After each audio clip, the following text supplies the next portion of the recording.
Hello, this is Jeremy Hung from Hung's Electronics, and yeah, this video, to be honest, I never thought I would make a video like this, but um, again, COVID has made everyone kind of given, I guess, everyone time to reflect upon things that otherwise we would all be a little too busy to think about, or uh, it has given us the opportunity to reflect on certain things, problems of society, problems in our lives, again, just self reflection and trying to find ways to improve, right?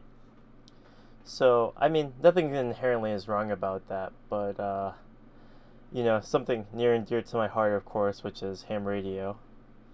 Um, it all kind of started with this article, I think, although I have been seeing, there's always rants on Twitter or on Facebook from, my generation, the generation above me, or the older folks.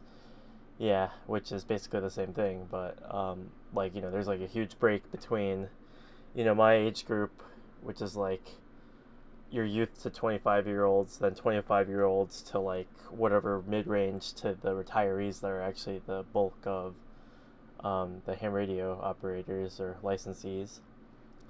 So, oh yeah.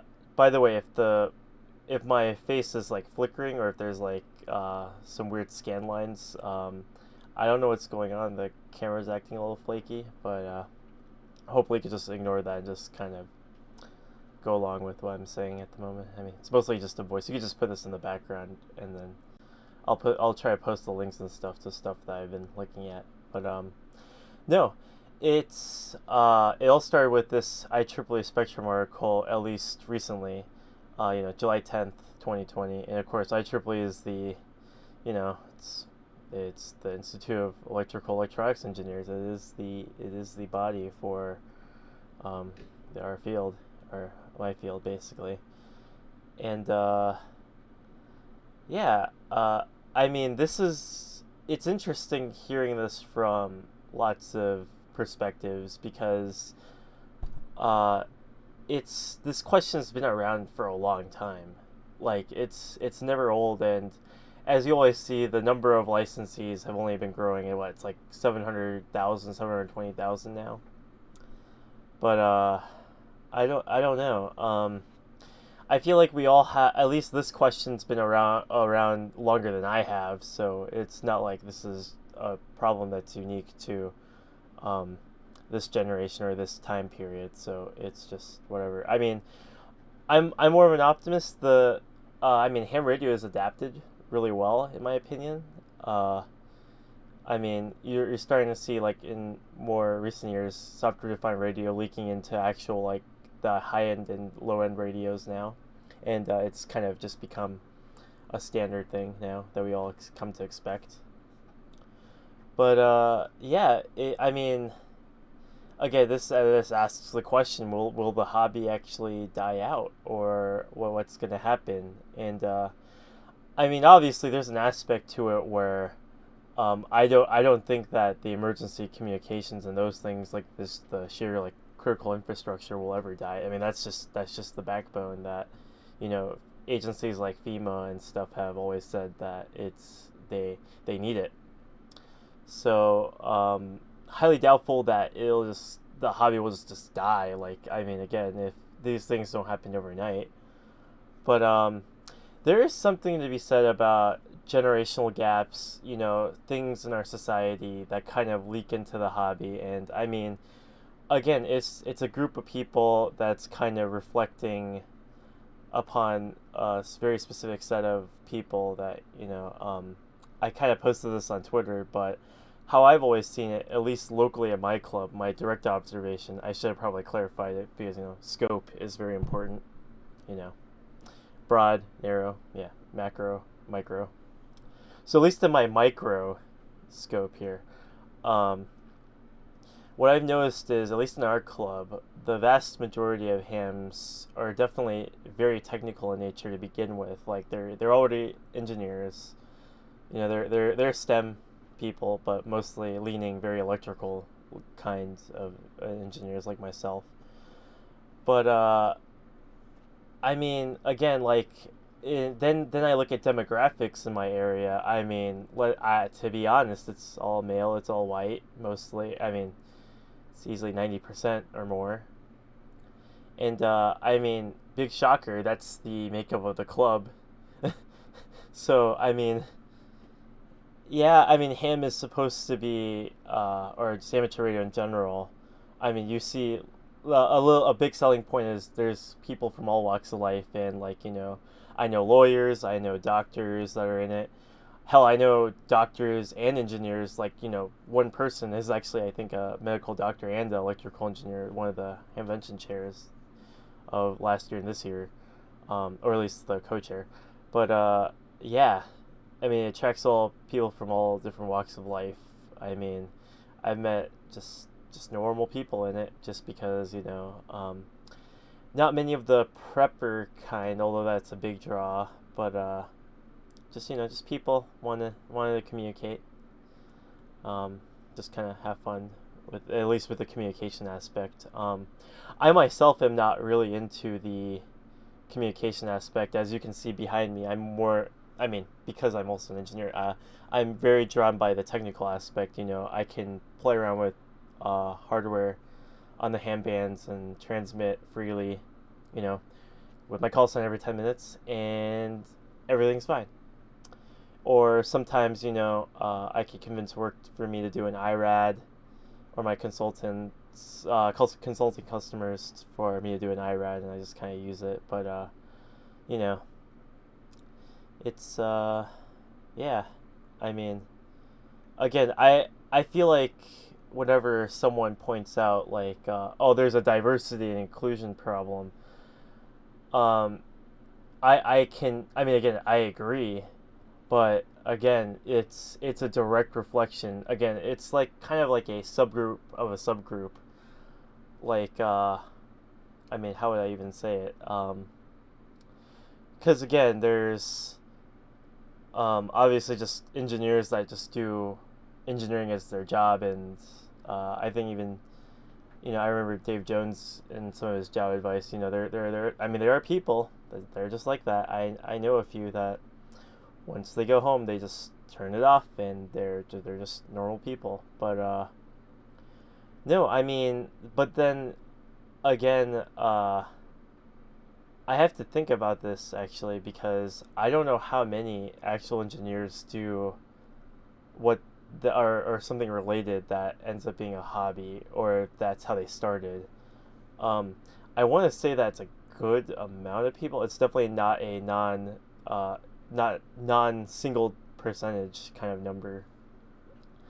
But again, given that it's not 100%, right? Um, a percentage of that is another percentage of people who do this as a hobby, so just general DIY electronics. Then what I argue is, because I started out as just a general electronics hobbyist, and ham was, or just amateur radio was kind of like another thing. It's like, to me, it's always been like a subgroup of DIY electronics. For some people, it's the other way around. Amateur radio, then it's DIY, homebrew radio electronics. But for me, it's quite the other way around. And then, of course, that became a career for me, and my all time, I mean, my full time passion and love. Uh, yeah. So at least in my mind, I've always thought about it as a subgroup of a subgroup of a subgroup, because it's like engineering, then it's DIY electronics, then radio. So by the time you get down there, like that's why you end up with a number like a few 100,000 to approaching a million, right?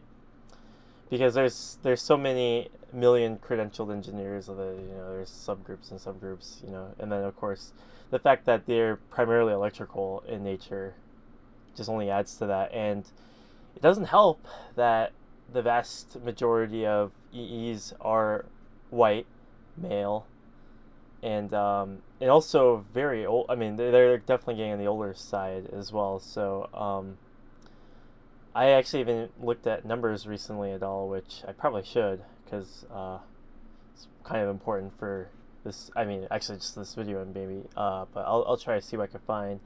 But um, that's at least how I've seen it so far. Is that it's a subgroup of a subgroup, and that's why it's not exactly a problem with the hobby, but again, it's a kind of like a systematic reflection of like, oh, because it's more like a symptom of, or just again a reflection of just the fact that it's a reflection of all those subgroups or groups. So at least that's how I see it. Again, I wish more people got into the hobby because sometimes amateur radio is a gateway to engineering and an engineering career, but those are still very far few in between. It doesn't like happen often.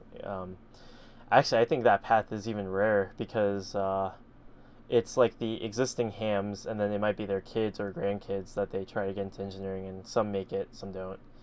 So yeah, it's again, I don't think it's like a problem in the sense that it's never been really that.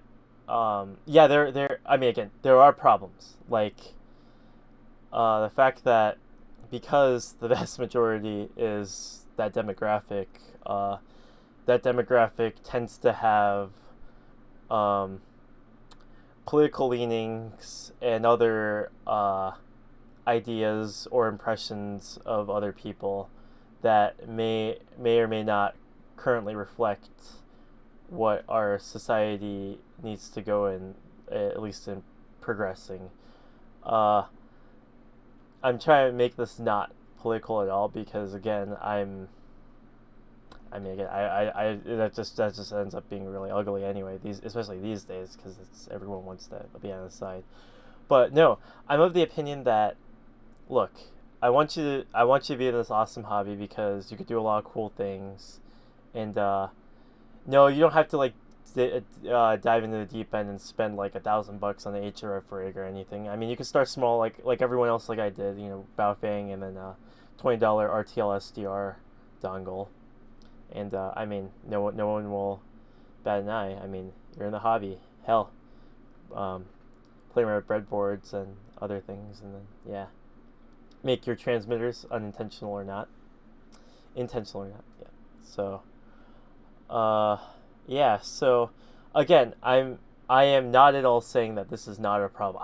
I think it is a problem because I know people in my club that are like this. Our club overall, I think, is very inviting, which is really nice.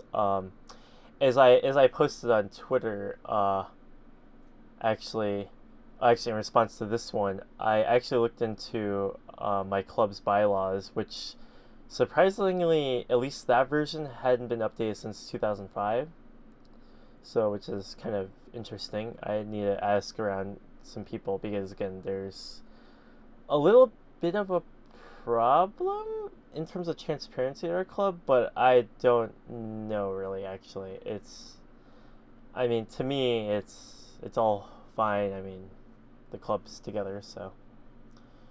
Uh, yeah. So again, I was responding to I mean, basically, I retweeted this with a comment, but yeah, like again, I'm not being trying to be partisan here, but like half of this I agree with. Obviously, open source hardware, great, great, I love it. But then, why that last part is kind of beyond me. I mean, look, you're not forcing people to join the hobby. Ultimately, it becomes a choice for anyone who wants to join this hobby.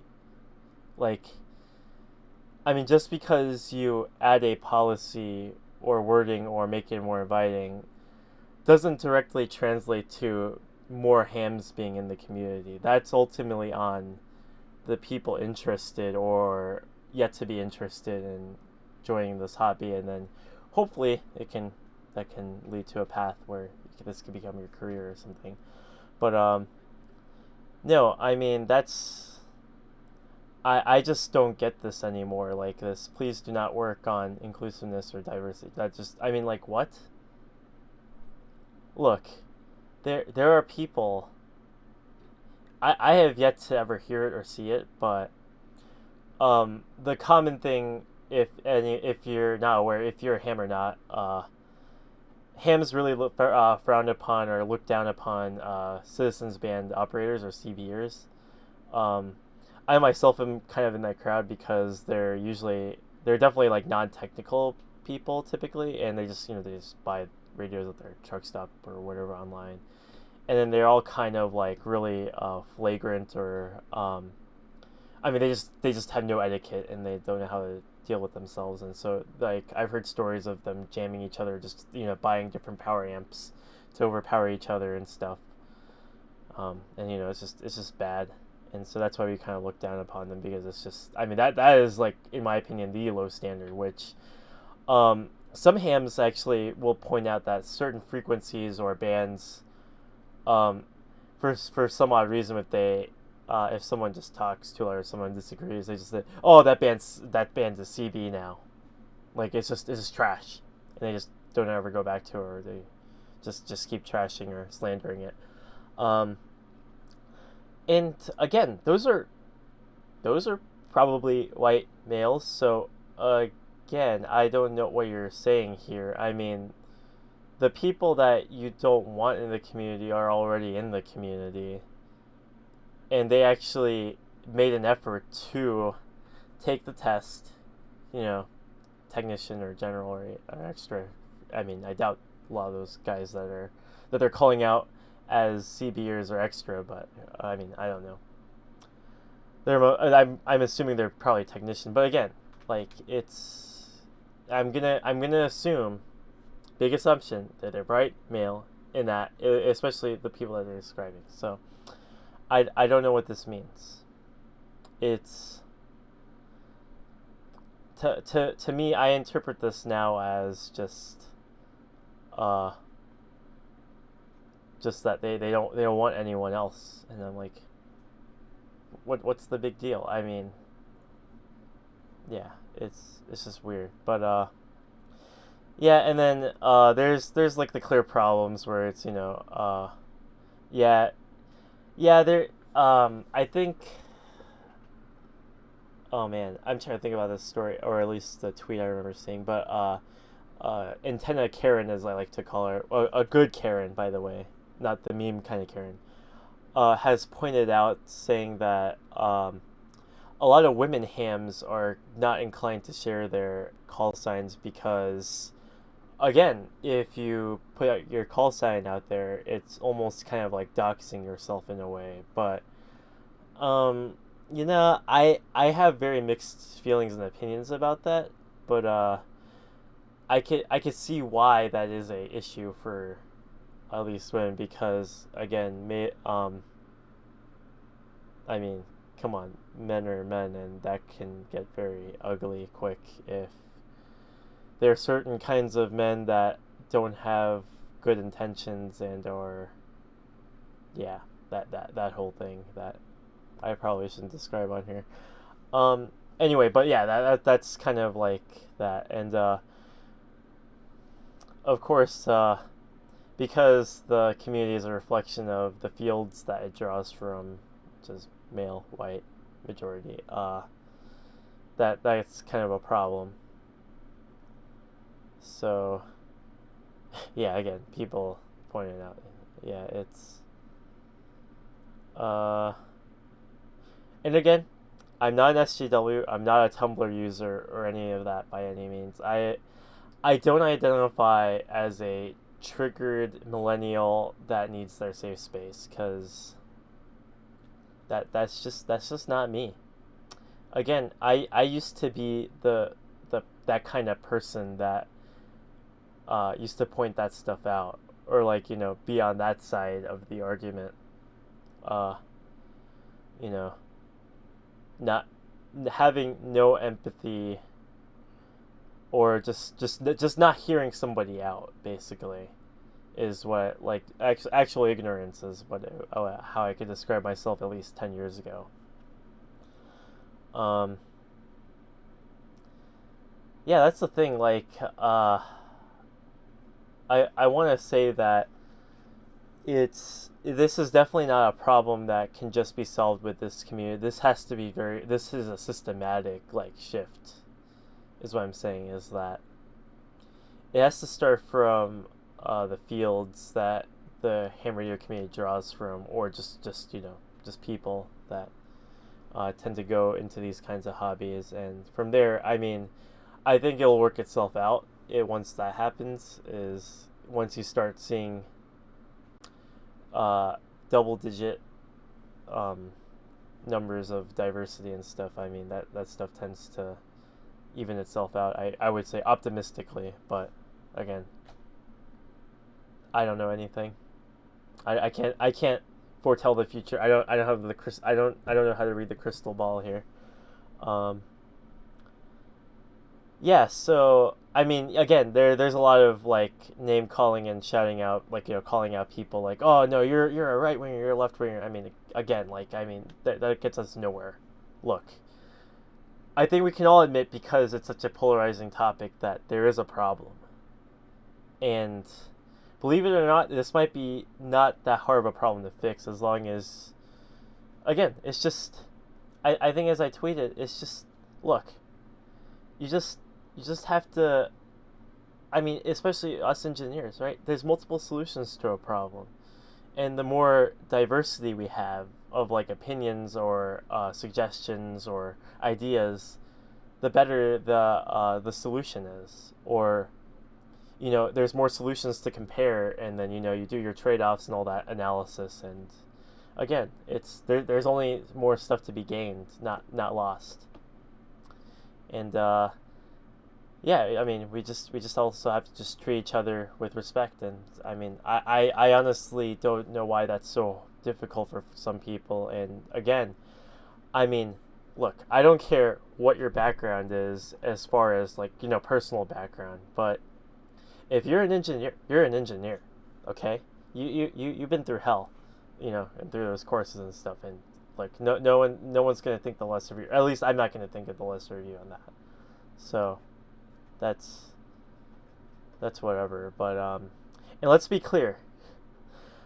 I always feel like the guys that are instigating, or like just the guys that aren't aware of the fact that they're excluding, or they're just blatantly just trying to dissuade a group from joining the or making the environment hostile unknowingly, because of just some wording, right? um,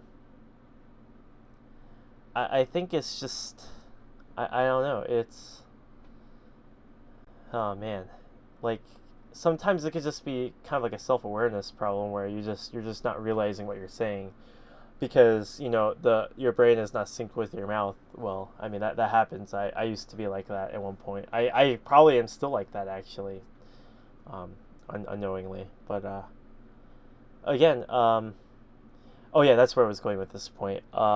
Yeah, it's like, I don't, like, why should you care about someone's personal background when they bring really good ideas to the table? And why do you have to feel like the smartest in the room is kind of beyond me. Because look, I'm dumb. I don't know anything, okay? That's how I usually approach things with other people in the team. I rely on my other team members to do what they're good to, I mean, what they're good at.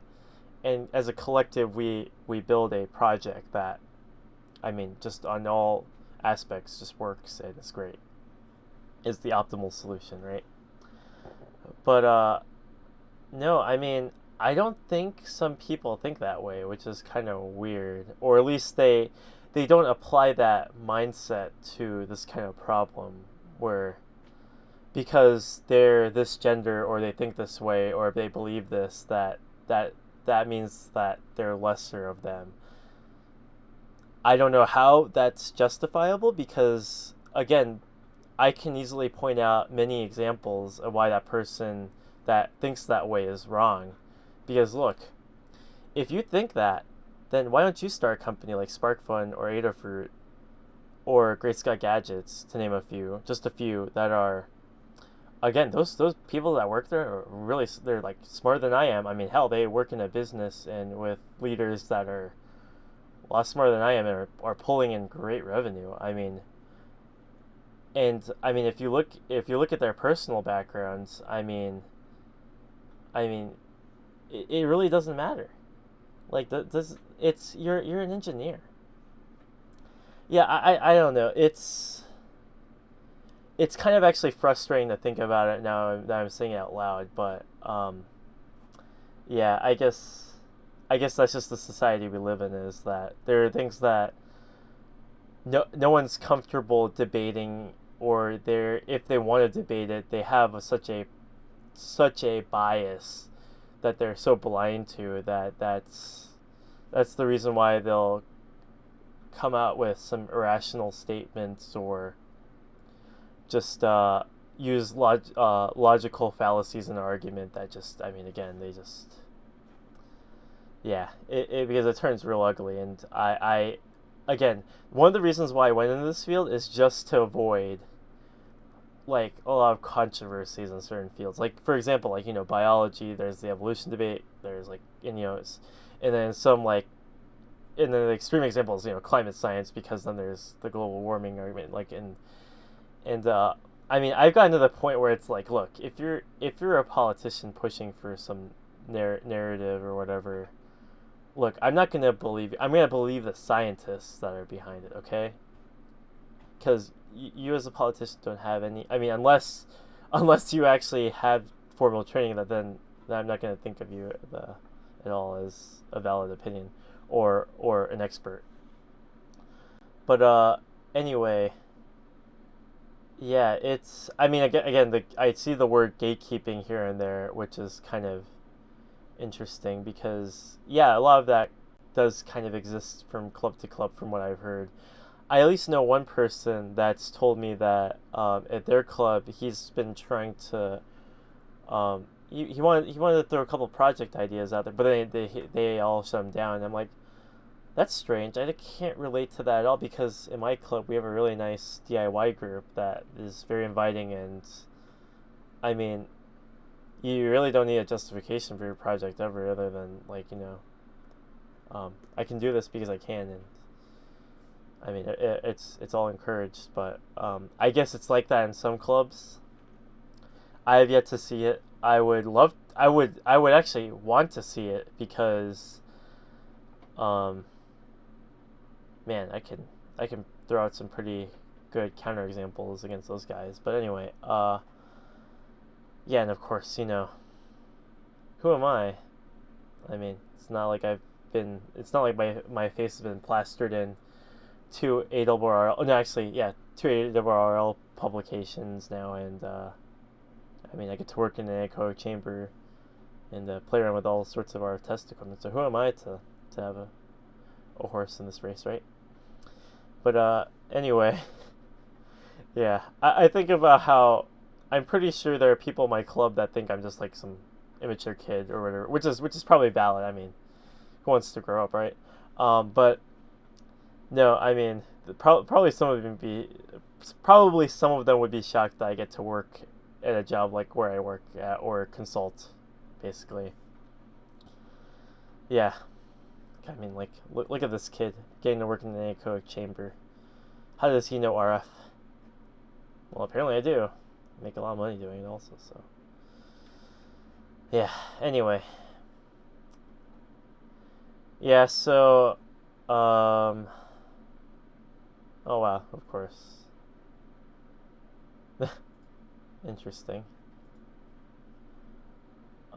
Yeah, of course, everyone's pointing at diversity and community misogyny and stuff. Again, I won't deny that stuff exists because of the demographic, but I think it's just the fact that it's just a reflection of the people that usually join these kinds of groups. They're mostly the electrical type of engineer, and then in that field there's only so many. There's only so many females in there, and of course, not a lot of them would be. Again, it's subsets of subsets. Yeah, so at least that's how I see it, and I really hope it changes, because I mean, again, I'm in the minority. I mean, every time I look at my club meetings, I'm the only Asian that's really there, which is always really weird to think about. I never really, I mean, people see me as a Hammond engineer, but I don't know. Probably not everyone sees me like that way, but they definitely keep that to themselves for sure. But no, oh yeah, I was just looking at Twitter there for a moment, just normal Twitter. Whoops, I forgot where I was going with this. Back. Yeah. Anyway, yeah. So basically, I think it because of the response to the IEEE article, one prominent ham started this thread basically, and yeah, I mean, I can not disagree with that. This is something that I agree the most with, probably, this kind of sentiment, that because we need diversity of technical opinions and other kinds of opinions in our circles, because if we don't, it's going to turn into a negative feedback loop of an echo chamber that nobody wants to be in. That, like, that's just bad. But yeah, I don't know. It's gonna be interesting to see in the next few months to a year what actually changes from this. I hope it's only positive, because again, I'm an optimist. I might talk with people in my club about it, but it might fall on deaf ears. I don't know. It'll be interesting to see what happens. Yeah. Well, anyways, I hope you enjoyed this. I guess it's still a rant, but anyways, thanks for watching, and have a good evening, or I mean, just have a good day. Yes.